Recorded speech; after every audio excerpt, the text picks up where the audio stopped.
Sir ଟିକେ ଆପଣଙ୍କର ସଂକ୍ଷିପ୍ତ ପରିଚୟ ଦେଇକରି ବକ୍ତବ୍ୟ କୁହନ୍ତୁ। ମୋ ନାଁ ଶିଶିର କୁମାର ରାୟ। ମୁଁ 8 ନମ୍ବର ବଏଜ୍ ସ୍କୁଲରେ 2023 ମସିହାରୁ ଅବସର ନେଇସାରିଛି। ଆଜ୍ଞା।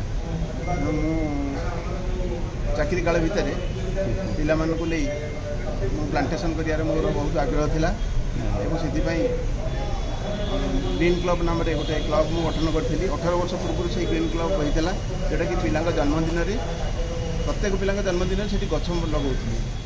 ତାପରେ ଏ ଭିତରେ ଆମେ ସେହି କ୍ଲବ୍ ପିଲାମାନେ ଯାଇ ବିଭିନ୍ନ ଜାଗାରେ ପ୍ଲାଣ୍ଟେସନ୍ ପ୍ରୋଗ୍ରାମ୍ କରୁ। ଏବେ ଗତ ବର୍ଷ ଯାଇଥିଲୁ ଓଳସିଂଠାରେ ଯାଇକି 60ଟା ଖଣ୍ଡେ ବଉଳ ଗଛ ଲଗାଇଛୁ। ତା'ର ରକ୍ଷଣାବେକ୍ଷଣ ଦାୟିତ୍ୱ ମଧ୍ୟ ଆମେ ସେଠି ଲୋକଙ୍କୁ ଦେଇଛୁ, ସେମାନେ ସେଗୁଡ଼ା ସବୁ ବୁଝାବୁଝି କରୁଛନ୍ତି। ତେଣୁ ଏମିତି ବିଭିନ୍ନ ପ୍ରକାର କାର୍ଯ୍ୟକ୍ରମ ଭିତରେ ତାପରେ ମୁଁ ଦେଖିଲି ଯେ ଆମେ ଯେଉଁ ପୁରାତନ ଚିକିତ୍ସା ପଦ୍ଧତିକୁ ଆସ୍ତେ ଆସ୍ତେ ମାନେ ମନରୁ ଆମର ହଜିଯାଉଛି, ତାକୁ ଆପଣେଇବା ପାଇଁ ମୁଁ ଗୋଟେ ମେଡ଼ିସିନାଲ୍ ଗାର୍ଡ଼େନ୍ 8 ନମ୍ବର ବଏଜ୍ ସ୍କୁଲରେ କରିଥିଲି ଏବଂ ସେଠୁ ରିଟାୟାର୍ଡ ପରେ ଏବେ ରାଜଭବନ ପ୍ରାଇମେରୀ ସ୍କୁଲ ଆଗରେ ଗୋଟେ ମେଡ଼ିସିନାଲ୍ ଗାର୍ଡ଼େନ୍ କରିଛି। ସେଠି 40 ପ୍ରକାର ଔଷଧୀୟ ଗଛ ଅଛି ଏବଂ ଖାଲି ସେତିକି ନୁହଁ, ସେ ଔଷଧୀୟ ଚାରା ପ୍ରତ୍ୟେକ ରବିବାର ଦିନ ଲୋକଙ୍କୁ ମାଗଣାରେ ମଧ୍ୟ ଦିଆଯାଉଛି ଏବଂ ଲୋକମାନେ ମଧ୍ୟ ନେଉଛୁ। 9 ଫୁଟ ଟମାଟୋ ପାଖରେ 9 ଫୁଟ ହାଇସ୍କୁଲରେ ମଧ୍ୟ ଗୋଟେ ମେଡ଼ିସିନାଲ୍ ପ୍ଲାଣ୍ଟ କରିଛି, ମେଡ଼ିସିନାଲ୍ ଗାର୍ଡ଼େନ୍ ଗୋଟେ କରିଛି।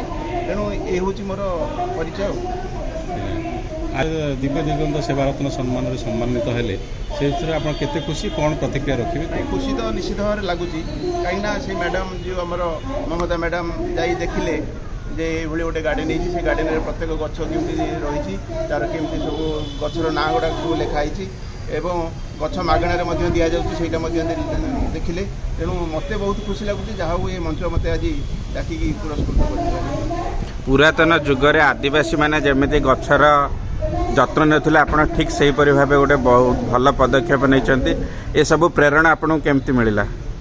ପ୍ରେରଣା ମାନେ ମୋର ଗଛ ଲଗାଇବା ପ୍ରତି ପ୍ରଥମରୁ ଆଗ୍ରହ ଥିଲା। ମାନେ କ'ଣ ନା, ଯେତେବେଳେ ଆମେ କଲେଜରେ ପଢ଼ୁଥିଲୁ NSS କ୍ୟାମ୍ପରେ ଯାଇ ଗଛ ଲଗାଉଥିଲୁ, ତାପରେ ଟିଚରସିପ୍ କଲା ପରେ ମୋର 2ଟି କାମ କଲି, ପାଠ ପଢ଼େଇବି ପିଲାଙ୍କୁ ଏବଂ ଗଛ ଲଗା। ପିଲାମାନଙ୍କୁ ନେଇକି ଗଛ ଲଗାଇବାଟା ହେଉଛି ମାନେ ଦ୍ୱିତୀୟ କାମ। ତେଣୁ ଆଉ ବିଶେଷ କିଛି ଅନ୍ୟ କାମରେ ମୁଁ ବେଶୀ ମନ ଦିଏନି। ତେଣୁ ସେଥିପାଇଁ ଯେଉଁ ସ୍କୁଲରେ ମୁଁ ଚାକିରି କରିଛି ସେଠି ବିଭିନ୍ନ ପ୍ରକାର ଗଛ ଲଗାଇକି ସେଠି ପ୍ଲାଣ୍ଟେସନ୍ ପ୍ରୋଗ୍ରାମ୍ କରିକି ତା'ର ପରିବେଶକୁ ମାନେ ପୁରା ସୁସ୍ଥ ରଖିଛି।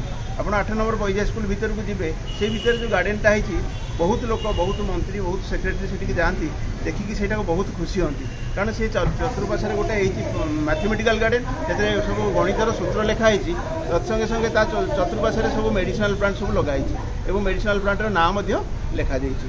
ତେଣୁ ସେଥିପାଇଁ ମୁଁ ଦେଖିଲି ଯେ ଲୋକମାନେ କେମିତି ଆଗ୍ରହ କରିବେ এই ଔଷଧୀୟ ଚାରାକୁ, ସେଥିପାଇଁ ମୁଁ ମାଗଣାରେ ମଧ୍ୟ ଚାରା ବଣ୍ଟନ କରୁଛି। ବହୁତ ବହୁତ ଧନ୍ୟବାଦ।